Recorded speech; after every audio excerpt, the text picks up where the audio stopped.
Bonjour à tous, on se retrouve aujourd'hui sur F1 Talks pour un résumé du vendredi à Bahreïn. Tout d'abord, on va revenir sur la première séance d'essais libres du matin.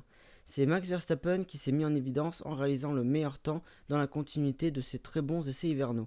Bon résultat global également pour Red Bull, avec Sergio Perez en 6ème place. On a pu voir également que la Red Bull était toujours aussi stable et on a même l'impression de voir la Mercedes de l'an dernier, c'est assez impressionnant. Du côté de Mercedes, Valtteri Bottas est classé deuxième et Lewis Hamilton quatrième. Il se classe pour l'instant derrière Max Verstappen et sa Red Bull. On a pu voir également que la monoplace semblait toujours instable de l'avant, alors qu'elle était plutôt instable de l'arrière lors des essais hivernaux. Peut-être toujours quelques soucis de réglage pour l'écurie, en tout cas des soucis de stabilité étaient observés le matin. Du positif du côté de McLaren avec le joli troisième temps de Lando Norris en embuscade entre les Mercedes. Une séance très prometteuse pour l'écurie avec également Daniel Ricciardo qui se place lui dans le top 10 avec le 9e temps avec la deuxième McLaren. Du positif également pour Ferrari avec le 5e chrono de Charles Leclerc et le 8e temps de Carlos Sainz, intéressant pour Ferrari. Pierre Gasly s'est également mis en évidence avec un beau 7e temps. Du côté d'Aston Martin, bilan moyen avec les 12e et 13e temps des pilotes et une voiture qui ne semblait pas très performante, du moins le matin. Bilan décevant également le matin pour Alpine avec seulement les 15e et 16e chronos. Mais l'écurie avait décidé de faire quelques tests, ce qui explique le résultat loin dans le classement. Voyons ensemble maintenant le tableau des résultats. Voici le détail du top 10. Donc on a Verstappen en tête en 1:31.394 devant Bottas à 3 dixièmes. Puis suivent Norris, Hamilton et Leclerc très proches dans les 5 dixièmes.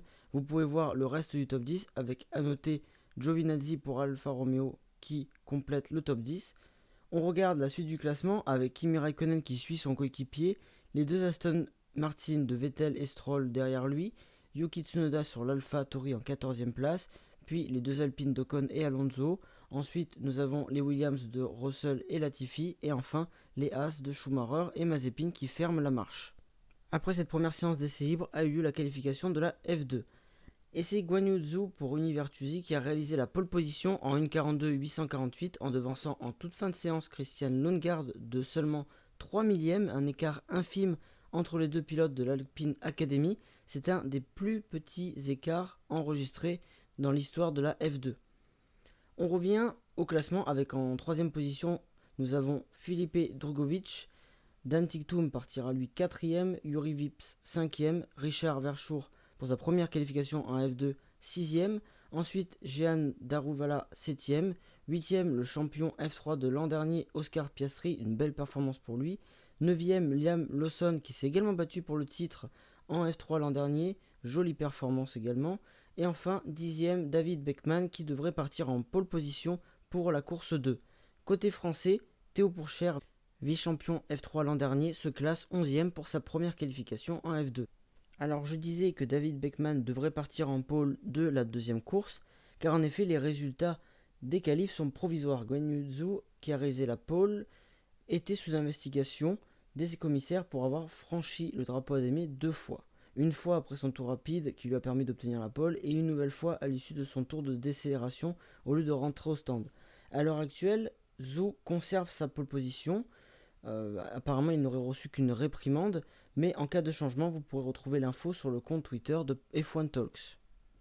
Cette séance a aussi été marquée par un problème de boîte de vitesse pour Robert Schwartzman en toute fin de séance. Il s'est retrouvé au milieu de la piste dans la ligne droite de départ-arrivée, ce qui a inévitablement provoqué un drapeau rouge. Schwartzman s'est finalement classé 12ème et n'a pas pu se battre pour la pole à cause de ce problème. Il y a également eu quelques investigations qui apparemment n'ont pas donné suite parce que tous les pilotes sont rentrés au stand à ce moment-là, mais je ne pense cependant pas qu'il va y avoir de pénalité. On passe maintenant à la deuxième séance d'essai libre F1. Cette séance se déroulait de nuit, cette fois-ci dans des conditions bien plus fraîches et dans les conditions des qualifs demain. Et décidément, on n'arrête plus Max Verstappen, encore auteur du meilleur temps pour Red Bull. En revanche, Sergio Perez se classe 10ème à 6 dixièmes et demi de son coéquipier. Il doit encore s'habituer à sa nouvelle monoplace, je pense. La belle surprise, c'est la confirmation l'après-midi de McLaren avec un excellent deuxième chrono de Lando Norris à moins d'un dixième de Verstappen, et Daniel Ricciardo réalise aussi une bonne séance en se classant à la 6ème place.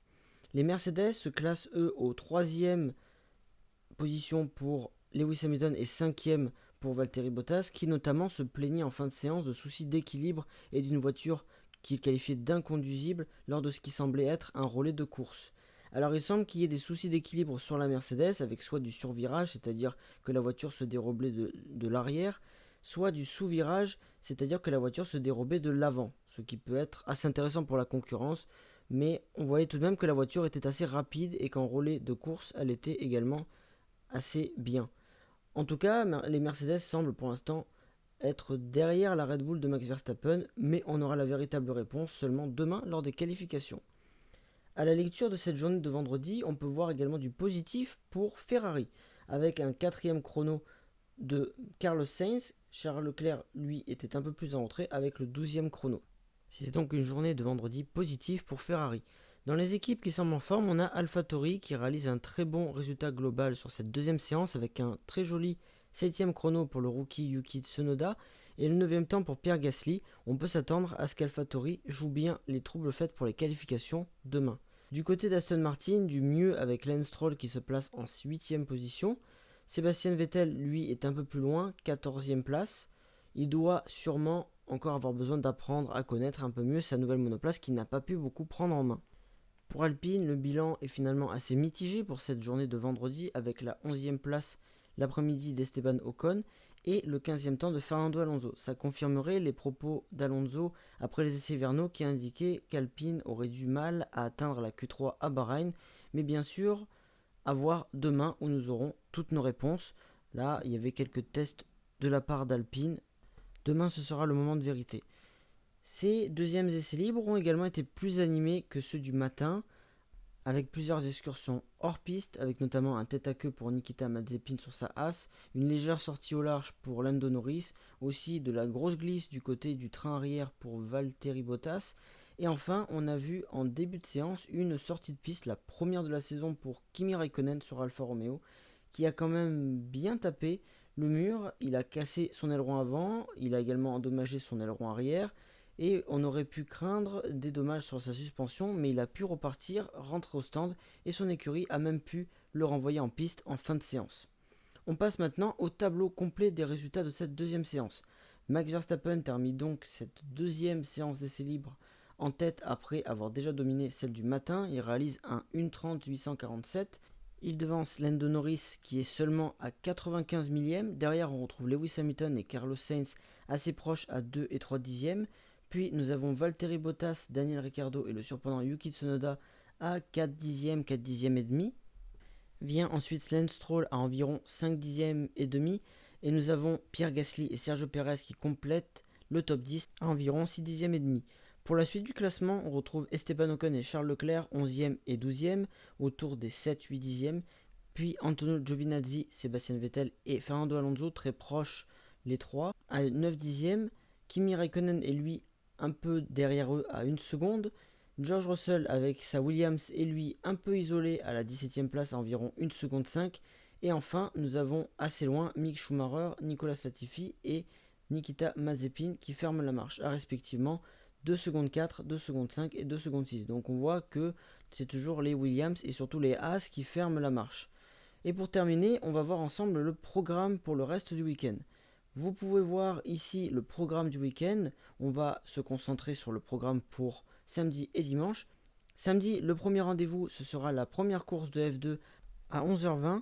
Ensuite, vous retrouverez la troisième séance d'essai F1 à 12h40. Ensuite, à 15h40 aura lieu la toute première séance de qualification F1 de la saison. Et enfin, place à la deuxième course de F2 à 17h35. Tous ces rendez-vous seront à suivre sur Canal+ décalé. Dimanche, le premier rendez-vous du jour, ce sera la course 3 de F2 à 12h40. Mais vous allez me dire qu'il y avait seulement 2 courses l'an dernier en F2. Effectivement, et on va faire un petit point F2 également F3 pour cette nouvelle saison. En F2, il y aura désormais donc 2 courses sprint de 120 km le samedi, puis une course principale de 170 km le dimanche, dans la limite d'1 heure. Les essais libres et les qualifications demeurent inchangés avec une première séance de 45 minutes, puis une seconde de 30 minutes permettant d'établir la grille de départ pour la course principale du dimanche. La manière d'établir la grille de départ des courses sprint va changer et se basera sur les qualifications en avançant l'ordre des 10 premiers pour la première course. La seconde s'établira avec le classement de la course précédente, là aussi en inversant les positions des 10 premiers. En F3, je précise d'abord que la première manche aura lieu à Barcelone. Les 3 courses du week-end seront d'une durée de 40 minutes et en raison d'un plateau plus condensé, la manière d'établir la grille de départ des courses sprint sera légèrement différente de la F2. Ainsi, ce seront les 12 premières positions qui seront inversées à l'issue des qualifications, puis 12 également à l'issue de la première course. En ce qui concerne l'attribution des points, les barèmes demeurent identiques avec notamment des points bonus pour la pole position, 4, et pour le meilleur tour en course 2. Les 8 premiers de chaque course sprint inscriront des points 15, 12, 10, 8, 6, 4, 2 et 1, et les 10 premiers de la course principale 25, 18, 15, 12, 10, 8, 6, 4, 2 et 1. Ainsi, le maximum de points que pourra marquer un pilote lors d'un week-end de course passe maintenant de 48 à 65. Voilà pour ce petit point F2 et F3. On reprend le programme et on poursuit avec le programme de dimanche. À 15h30, vous pourrez retrouver la grille et à 17h, ce sera l'heure du Grand Prix de Bahreïn. Ce n'est pas tôt car on aura bien sûr le débrief du Grand Prix avec Formula One à 20h20. On devrait d'ailleurs également retrouver le rendez-vous on-board. Canal+ a effectivement annoncé son retour. Normalement, ça devrait être pour mercredi. Enfin, on pourra retrouver un superbe documentaire sur Lewis Hamilton intitulé Le Monde des Lewis à 21h20. Tous ces rendez-vous de dimanche seront à suivre sur Canal+. Voilà donc pour le programme du Grand Prix de Bahreïn. C'est également tout pour cette vidéo complète sur cette journée du vendredi à Bahreïn et le lancement de la saison 2021 de F1. J'espère qu'elle vous aura plu. Si c'est le cas, n'hésitez pas à liker la vidéo, à la partager et à vous abonner à la chaîne afin d'activer la cloche de notification pour recevoir les prochaines vidéos. On va se retrouver dès demain pour un résumé de la journée de samedi à Bahreïn. Sur ce, merci d'avoir suivi la vidéo et on se retrouve très vite pour parler F1 sur F1 Talks.